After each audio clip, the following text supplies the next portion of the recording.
let's continue on from yesterday. We just have a few slides from what was left over, and then we start on phonons, lattice vibrations, which are a really important part of deeper understanding into the condensed matter systems.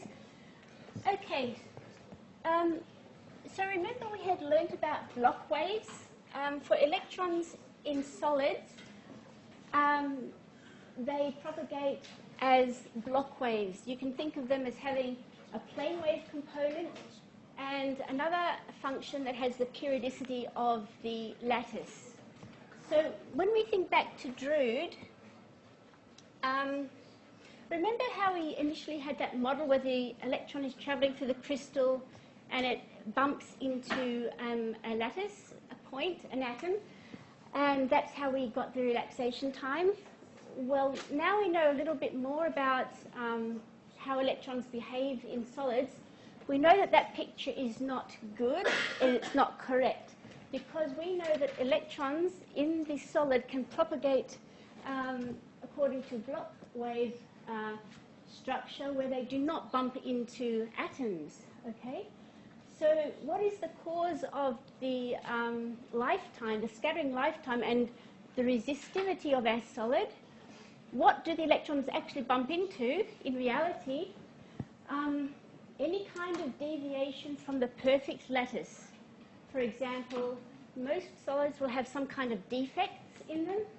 Could be extended defects, which consist of, some hundreds of atoms. It could just be a foreign species. Could be a vacancy. Substitutional atom, which means you've got an atom of a species that doesn't belong in that lattice. And the other thing is thermal vibrations, like that's what we're looking at today. So these are the things that actually give rise to our relaxation time that we had in the Drude model. Okay? So this is, now knowing what we know, we can have an updated picture of what the relaxation time is actually due to. And another thing that is interesting, given the knowledge now that the scattering in crystals is due to defects in phonons. I didn't show you these results before, but this is the resistivity of a metal alloy. This is a function of content of gold atoms in a copper system. Okay, so if you have zero concentration of atoms, we start off with pure copper, and then you introduce 20% of gold atoms, 40%, and so on. You can plot the resistivity as a function of the concentration, and you can see that it's all over the place, okay? So it goes up, it goes down, it goes up, it goes down. And this is really not well described at all by the Drude model, and we don't really expect it to. But knowing now what we know, sort of in a rough way, we can kind of understand some of the structure in this real resistivity of this metal alloy. For example, at this concentration, I don't know what it is exactly, copper 3 gold, it forms an ordered crystal structure. So it's a repeated structure, it has its own unit cell, and it's really ordered. So that gives rise to the dip there, because in contrast to at the other concentrations, the atomic structure is kind of random, and so there's greater possibility for the electrons to scatter. So you get a higher resistance here. Same thing here for intermediate, say 40 or 50% concentration. No ordered alloys form, so there's a greater scattering. Again here, it's found that copper, gold, just 50-50% form a nice ordered alloy. And again, you can see that it exhibits a minimum in the resistivity there. So this is just kind of updating our understanding, of Drude's model. This is also reflected in a plot for a given material of the resistivity now as a function of temperature. This is for a metal, not a semiconductor. Okay? So at low temperature, we have a low resistivity, but it doesn't go to zero because it's limited by the fact that there will always be some defects or impurities in the system. as you increase the temperature, you get phonons coming in, the atoms vibrate, and the electrons get scattered, and so the resistivity goes up. So this is a characteristic curve that you should sort of put in your mind for the behavior of resistivity as a function of temperature for a metal. For a semiconductor, I'm not sure if we'll do it, but it has the opposite effect. Because a semiconductor, as you increase the temperature, electrons have a greater probability to jump up into the unoccupied bands, and so in that case, the resistivity will go down and the conductivity will go up. Okay, so remember we had this formula for the scattering or the mean free path here. And this was what we thought was due to just bumping into electrons, that mean free path. Now we know it's due to lattice imperfections. We may not be able to calculate it exactly, but we now know it's more complicated. And from the free electron-like model, remember we replaced this thermal velocity with the Fermi velocity. So this is a bit more of an improvement on the understanding of Drude. Similarly, we had this structure here for the conductivity. Remember, we had the number of electrons, and now our understanding of that is updated because now we know that some of the bands may be partially filled, from our band structure and our density of states. So this can be updated. As I mentioned there, our relaxation time is updated. It's still called relaxation time. And now instead of the mass of the electron, we have learnt about the effective mass. So now, we can use the effective mass, updated electron density, and updated relaxation time to get a better calculation or approximation to the conductivity. Okay, now just a little bit about, remember we were talking about the nearly free electron model and then the tight binding model. So this is just a little bit of information about how you, as an experimentalist, how they actually calculate the band structure of solids. The most usual way is angle resolved photoemission spectroscopy, and these kind of studies are very often done at synchrotrons. Okay? Some labs have their own sort of source of radiation, but it's kind of limited to a couple of energies, I think. So most of these experiments go on at synchrotrons around the world, and as I mentioned before, we've even got one in Monash now, okay, since, I don't know, 10 years or so. So, what you do is you come in with your photons and you will eject the electrons. You will measure the electrons as a function of energy and angle, and from some extrapolation and knowledge about the band structure and some assumptions still, you can relate. In fact, you can actually plot it in a way directly from your experiments by appropriately, manipulating your data onto an energy versus K plot, and you will measure something like this, okay? And you can see here, it matches really well. This is a corresponding theoretical structure. Okay? So it's really, really quite a powerful technique, and they're really used in a lot of research, especially if you've got a material that you don't know much about, a new material. So that's pretty nice.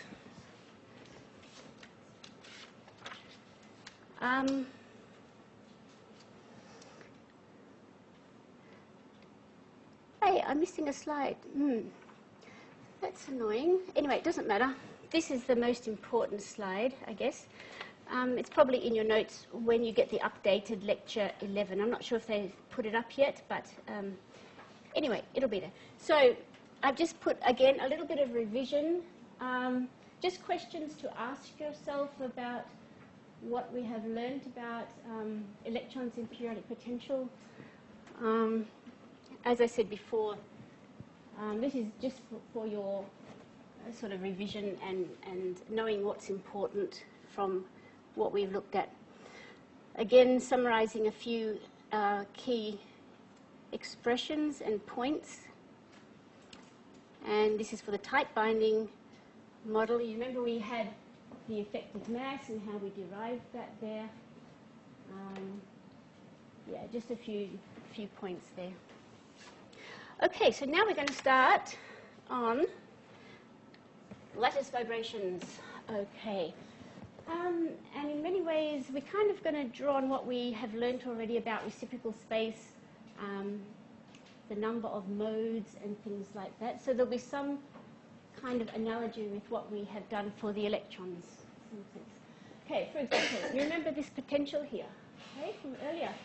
We have like two atoms, and as you bring them together, you have a repulsive part, because electron-electron repulsion, eventually, they won't like to get too close. But there'll also be an attractive part, and at some position here, you will get the minimum in this potential, and that will tell you that this is the position that the atoms like to be at. Okay? And correspondingly, you can plot the force or derive the force, corresponding force, and you'll get this kind of form. And, okay, the equilibrium position was where I just circled there, okay, the minimum. And correspondingly, that has force 0. Okay? In a lot of the modern codes, we actually calculate the forces on the atoms, and we can move the atoms around. Every atom can be moved slightly until all the forces on all the atoms are 0. And then we know that we have got the ground state atomic structure. And this is a big part of what is done in materials research and other things. But that's your starting point. You have to know what your structure of your material is. Okay, so this is again this potential here. This is following from chapter 8 of Oxford Basics, which is really quite nice. It's not too heavy, but it's still got the main points. So what we're going to do is basically keep ourselves to near the minimum in this potential here. Okay? And if we stick in the minimum, you can see it's kind of harmonic, and we can expand the potential as a Taylor expansion. Okay? So you have the potential at the exact equilibrium point, and then there's a quadratic term, and then another term to the power 3, and so on and so on and so on. We don't have a linear term, because if we just had a linear term, that would be our... I haven't mentioned what kappa is. Kappa is like a spring constant, okay? Elastic constant, kappa, right? Because we're going to approximate the vibrations with as if they're little springs. So we don't have a linear term, because if we did, that would predict that the equilibrium potential wasn't at the minimum value. Okay, now what we're going to do is chop off this series after this second term, because they are much smaller. They become much smaller rapidly, this cubic term and so on. So we're only going to keep the first two terms. Okay, and I want to point out that this is a general principle for atoms in solids, that if you stick close enough to the minimum, then it's can be very accurately described as being quadratic. Okay? But you can see, if you go out here, it becomes very clearly non-quadratic. This is a typical shape of atoms in solids when you pull them far apart. Okay? But we're sticking to the harmonic. Okay, so what's another point that we can see from this slide here? As you introduce some finite temperature, T, the atoms, say if they get enough energy to get up to here, they will oscillate between, these arrows have slipped a little bit off the correct points. The blue arrows should be pointing to the red curve. Okay, so for some reason my slide is, this one should be a bit to the left, just there. This one should be just there on the red curve. Okay, so the atoms can oscillate between x min and x max. And you can see that if you have large enough temperature, for example, if you start getting up higher, you can see if you are oscillating out here at this temperature that the average position won't be here. It will be somewhat further out, somewhat larger. Okay, so imagine, this is hard to see, but if you're an atom, you're up here, got this energy oscillating up here. The average position will be sort of over here, further out than, and that can be thought of as, you know, thermal expansion. Probably most materials exhibit thermal expansion. Right? As you heat them up, their lattice constant gets bigger. Okay? So if you do some accurate scattering experiment at very low temperature, the lattice constant that you get from your experiment will be slightly different to that which you get if you do it at higher temperature. Having said that, I put here, not all systems behave like that. There are some really interesting materials that as you heat them up, the lattice constant gets smaller.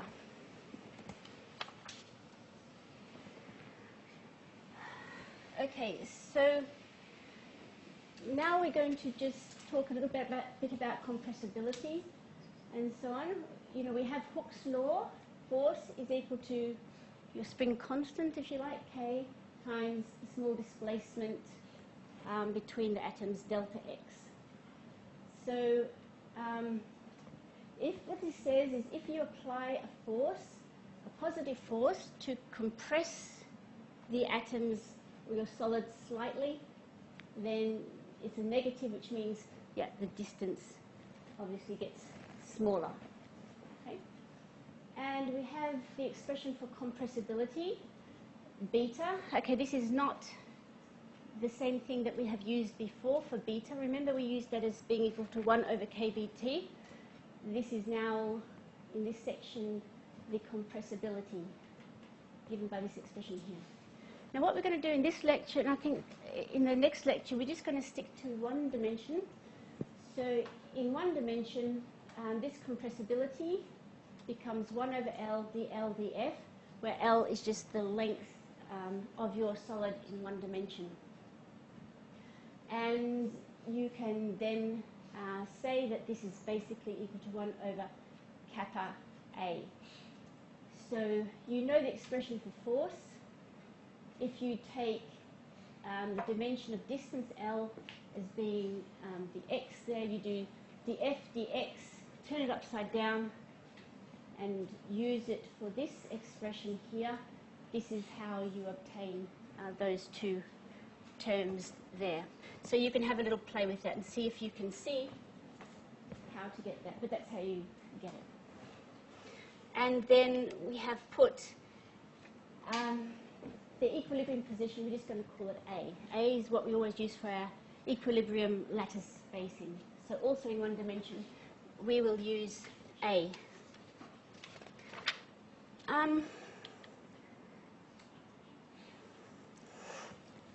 So what else? We can also express, okay,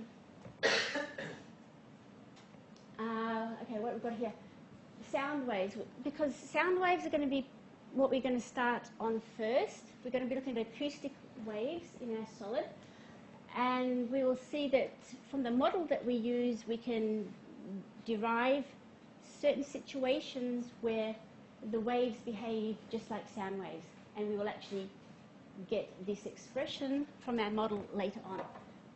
Okay, so we know from, I don't know, whichever year you did sound waves in physics, the velocity is equal to B, the bulk modulus, divided by the density.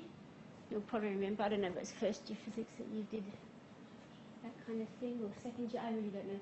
But anyway, and you can say then that we have the density, take it to be mass divided by distance there, and we can substitute in and we can get this expression there.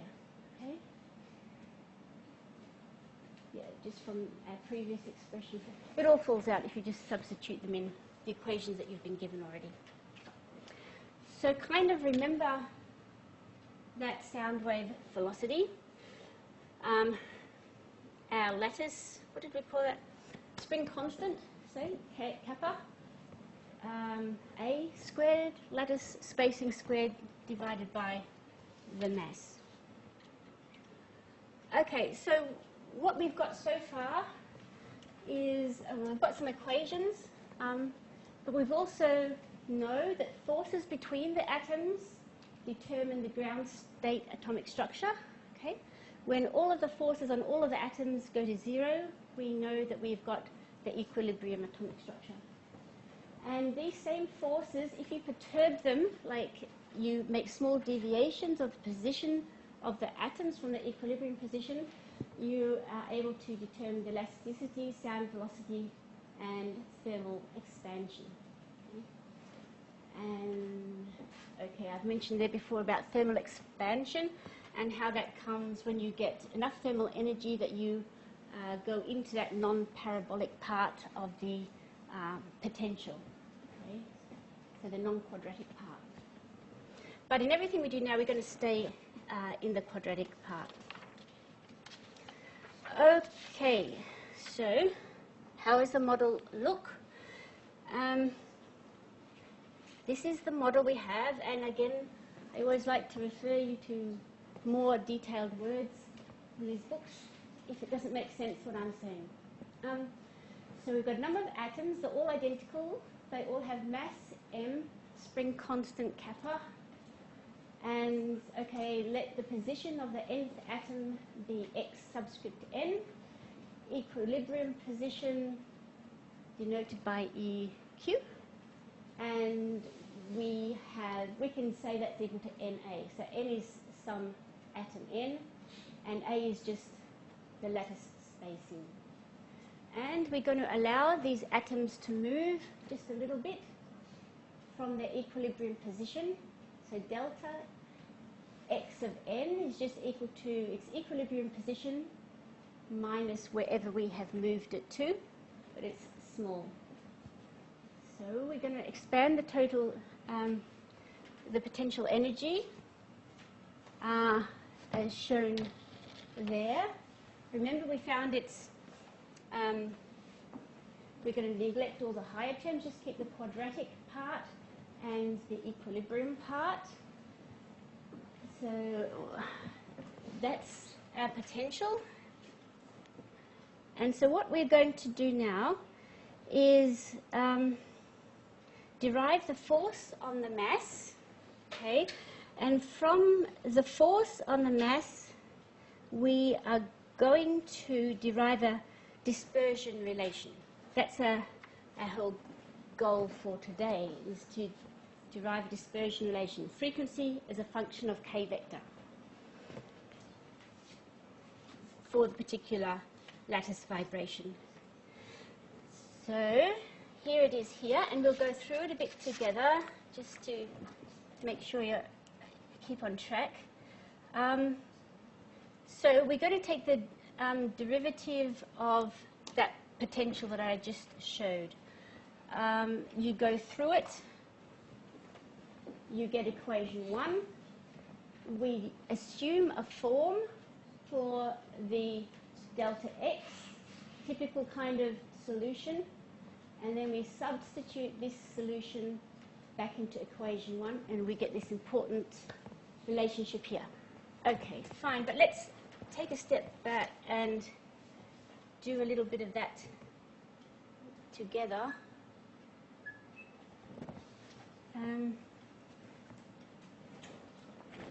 Okay, it's a bit tedious. Let's see how we go.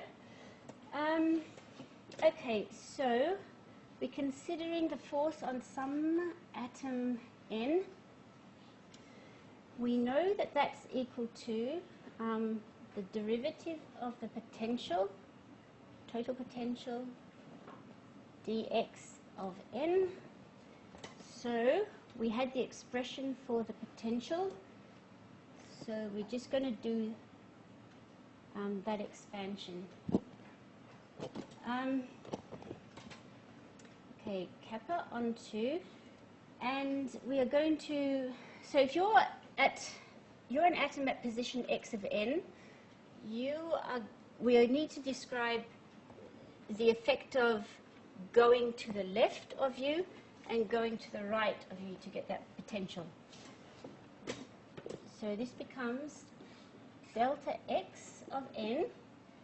We had i's before, but we've got n's now. Delta x, n plus 1, that's your neighbor, n plus 1, if you like.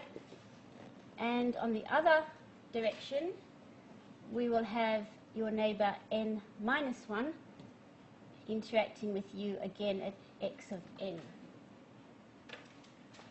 squared.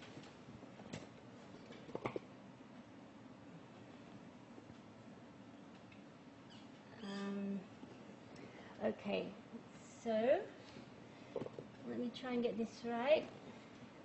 We'll just expand that for a start. Delta x of n squared minus 2 delta x of n, delta x of n plus 1 minus delta x of n plus 1 all squared. That's for the first term. And then we have delta x, n minus 1 squared for that second term, minus 2 delta x of n minus 1, delta x of n, plus delta x of, what is that? Yep, n squared. Okay, so basically I'm going to jump down. You're going to take the derivative of all of these terms with respect to x of n. Okay, so what you end up with is minus kappa on 2. Have I forgotten the kappa on 2? And the minus as well. Thank you. Yes. Okay, let's see. So I got a minus there. Yes, and yeah, I got to put a kappa on 2 in there. Okay. So basically, I hope this is right. We should get 4 delta x of n minus 2 delta x of n plus 1 minus 2 delta x of n minus 1. Now, I just skipped a line because I feel like, yeah, you can easily take the derivative of this. The only thing you've got to watch out for is it's with respect to delta x of n. So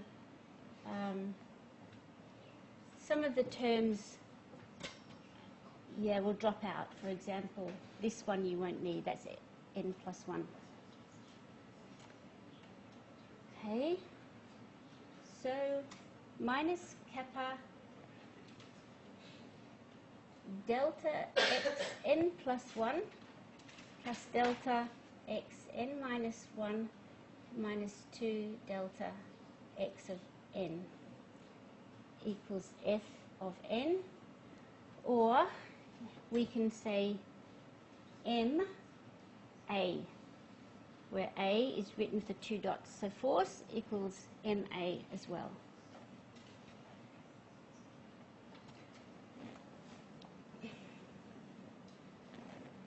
So that's coming down to this expression here, okay? So you actually have to expand it, differentiate it, and then you get these equations here. Okay, so then we're going to assume the sum solution of the form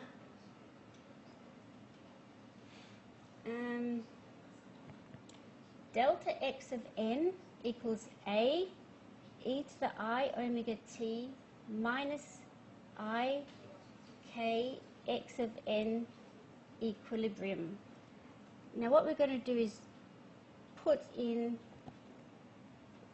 that x in equilibrium. We can put that in as Na. So we are atom n and this is our lattice constant. Okay, so we're just saying that your position you can also describe as being equal to n, where n is an integer times the number of times the lattice constant.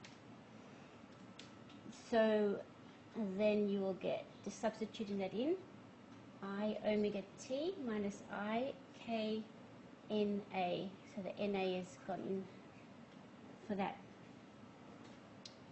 So basically now we've got to substitute it into equation 1.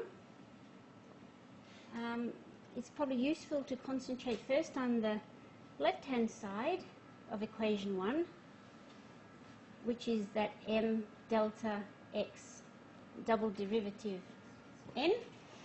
And so let's first find m delta x, just the velocity, m times velocity, just first derivative. So m delta x derivative n equals to m a, I omega comes out the front, e to the I omega t minus I k n a. And then we can take the derivative again if you like, and you could have done it straight through obviously, but hang on, yep.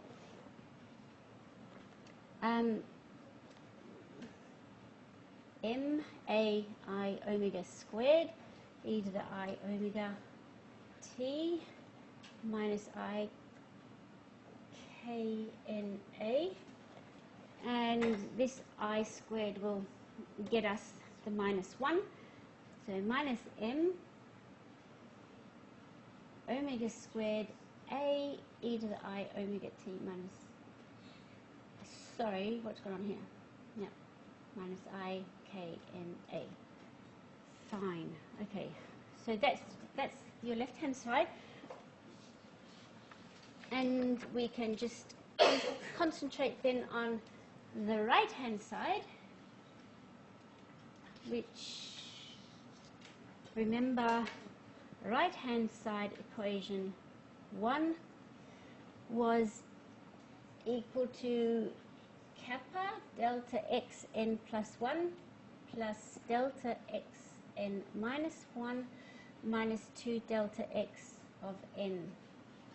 So we have to substitute in again for delta x of n being equal to our solution NA. So we're going to put that into the above equation, and I'll just write that down, and then you'll be able to do the extra few lines later by yourself. I know that you can do it anyway, but it's helpful to know where all this stuff comes from. So substituting that into there, we get kappa a e to the I omega t minus I k n plus 1 a plus a e to the I omega t minus I k, what is that? Yeah, n minus 1 of a minus 2a e to the I omega t minus I k n a. Okay, so just wanting to make sure you put all those, that n plus a, n minus a in there. Okay, so this, of course, you can work through, and what you end up getting is kappa a e to the I omega t minus I kappa n a outside of e to the I k a plus e to the I, sorry, minus I k a plus I k a minus 2.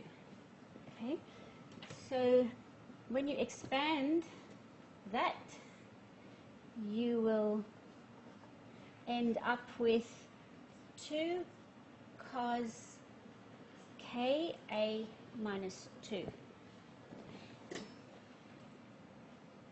Okay, so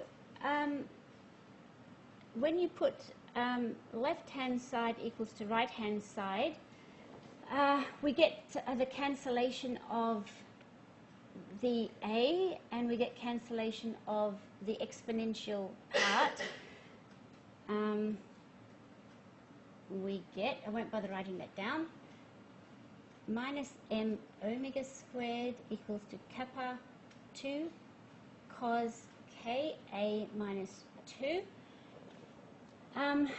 So then we can use the fact that 1 minus cos of ka equals 2 sine squared ka over 2. Yes. Okay, so then putting the m on the other side, we end up with omega equals square root of kappa over m 2, so we've got a 2 there, 2 sine squared kappa a over 2, and cancelling some things out, we end up with 2 kappa over m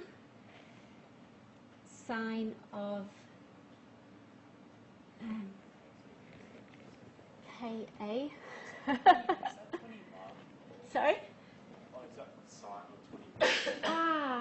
This should be a sine. Yes, it looks like a Z, doesn't it? I'm just running out of energy here.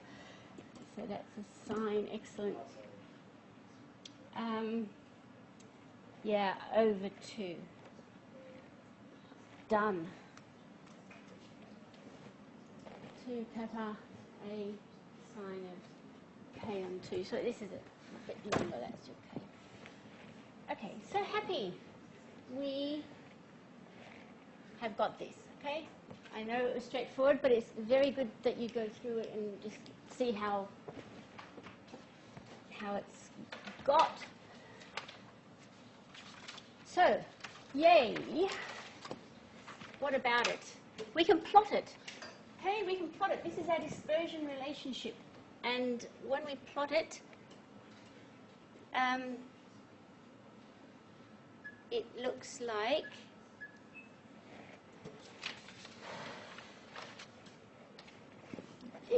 this. Okay? So this is our dispersion curve for frequency omega as a function of k.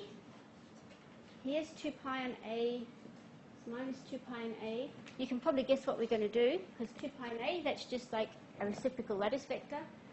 We are going to restrict ourselves just to the first Brillouin zone again. So we're going to plot it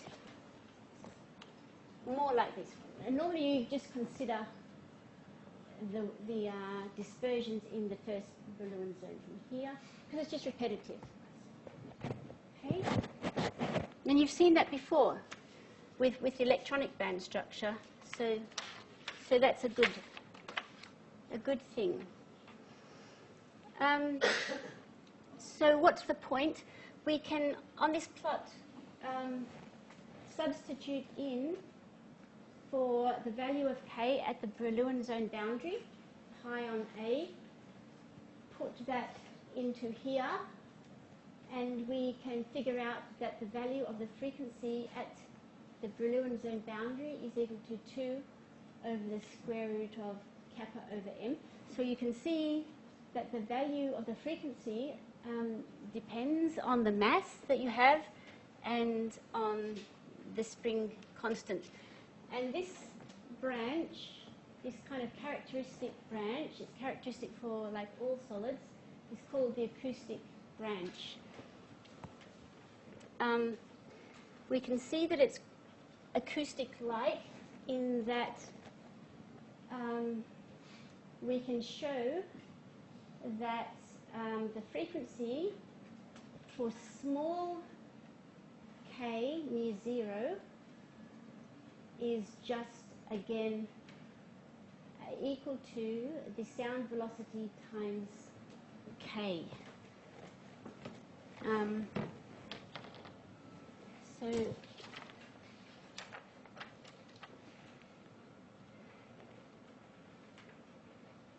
let's just see why that is.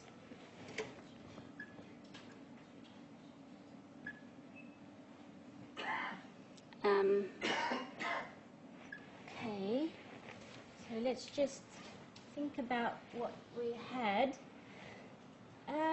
Okay, what do we know? We know that V equals F lambda, just as K vector equals 2 pi on lambda. So for long wavelength,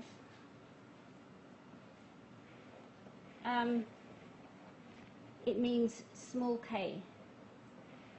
Okay, so we are in this region here we're talking about, and in this case we have, or we can approximate that sine Ka over 2, small angle approximation, is just equal to the argument of sine. So then we get omega equals to 2 square root of kappa on m Ka over 2.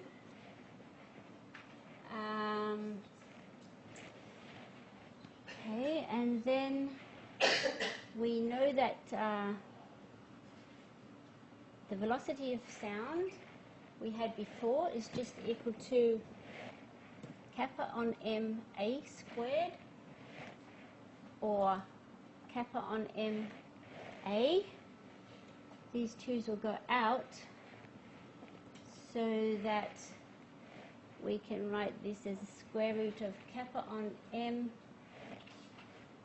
times k a. Okay, so this part is just the sound velocity. So it says that the dispersion of the frequency with k for the long wavelength limit is just, the gradient is just the sound velocity. Okay? So that's how this was obtained for the long wavelength limit, and small k near here. Fine. Okay. So we have our nice dispersion curve.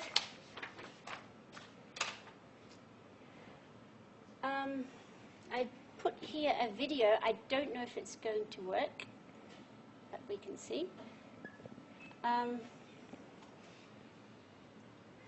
First of all, let's just take a step back and look at our curve. Okay, what we were interested in is to visualize how are those atoms moving. We calculated the equation for them, but it's nice to see actually what the atoms are doing at particular points. Okay, in the case of the long wavelength approximation that we just did, namely small k around here, in the acoustic branch, we are in the acoustic branch. We've only got the acoustic branch so far. Next time we'll look at the optical branch. The atoms move synchronously, and deviation of every atom is about the same. So what does that mean? At this, around about here, all of your atoms are going like back and forward together. Okay, now we're talking about the optical branch. I won't talk about that too much yet. We'll do that later on. But we shall have a look at it. You'll see what it does anyway, but we'll talk about that more later. Okay, let's read it. Okay, for the optical branch, which are the bands higher up, which we do later on, you will see that the atoms move in antiphase, like this, at the zone boundaries. And for the acoustic branch, when we are, for the shortest waves, namely largest wave vector, namely at the zone boundaries, here for the acoustic wave, what are the atoms doing here? What you have is that the lighter atoms are still, and the heavy ones, you've got a light atom here, and the heavy ones will go like that if you've got two different species. We don't have two different species yet, but you can still see this anyway. Okay, so what we've got here is at the small values of K, these atoms are just going like this. At the zone boundaries, you have this kind of like a breathing mode, I guess, where the atoms are behaving like this. Now, we don't have two different sorts of atoms, but we will do later on. And you can see at this part, and then there's a gap, they are behaving similar, but in this case, the lighter atoms are stationary and the big ones are going in and out from it. In this case, it's just the opposite, where the big atom is stationary and the little ones are going. And later on, when we get to the optical mode up here, this is the kind of motion that is going on up there. Okay, so I think that actually puts a bit of life into the equation, which is good.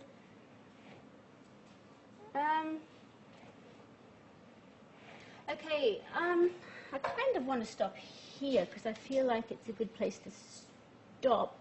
Maybe I'll just show the next slide. Okay, so what we're going to continue on with here is more of the same. We've got our solution here. We are going to introduce boundary conditions, and we are going to see how many modes you can have. Remember, for the band structure, there were only a certain number of K values that we could have. The same thing here. So depending on the size of your system, how many atoms or how many unit cells, 2 pi on the number of unit cells, you get discrete values of K along here with the use of boundary conditions, just like we have done last week. Okay, so let's stop here and continue on Friday. Yeah, don't forget the tutorial. They'll be going over some quiz problems that could be useful for assignment number 2. All answers to the quizzes will, of course, go up on Canvas shortly, in due course.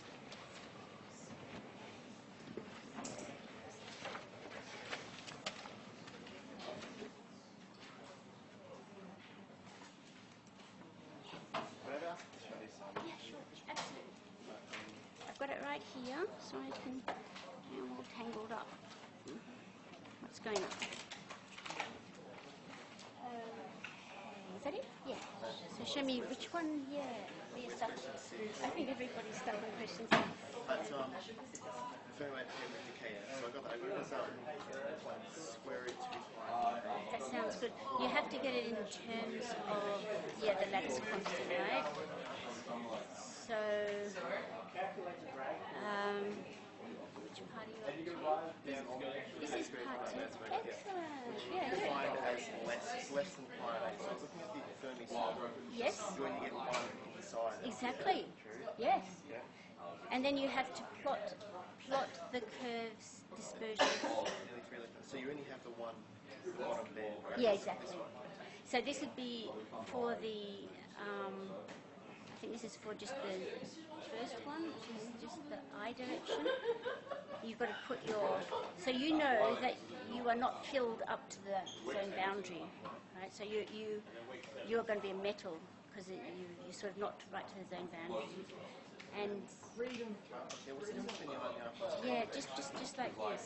So this is the I direction. This is the J because it'll be up here. So you're going out in this direction. Distance is going to be used more. Yeah, root 2 pi on A. Because you're going along here, and you are still 2.5 on A. Yeah. So it's kind of very similar. You're still just filling up a bit of the band. So this one have higher conductivity because it has look, Look, it's hard to say, I think, but both of them are metal, right? Because both of them cut the band. It depends how much temperature you get. Like if you, I mean, you're right, because there's many more unoccupied bands that can be excited into, right? But you don't need to compare. You just need to say it's a conductor. Yeah. Cool, Yeah, and just email any questions. Just yeah. That was just one because me and James thinking about it yesterday, we pretty much had that. Yeah, I mean, It's kind of very it's tricky. theoretical. Yeah, in yeah. the brain. No. Yeah, I'm doing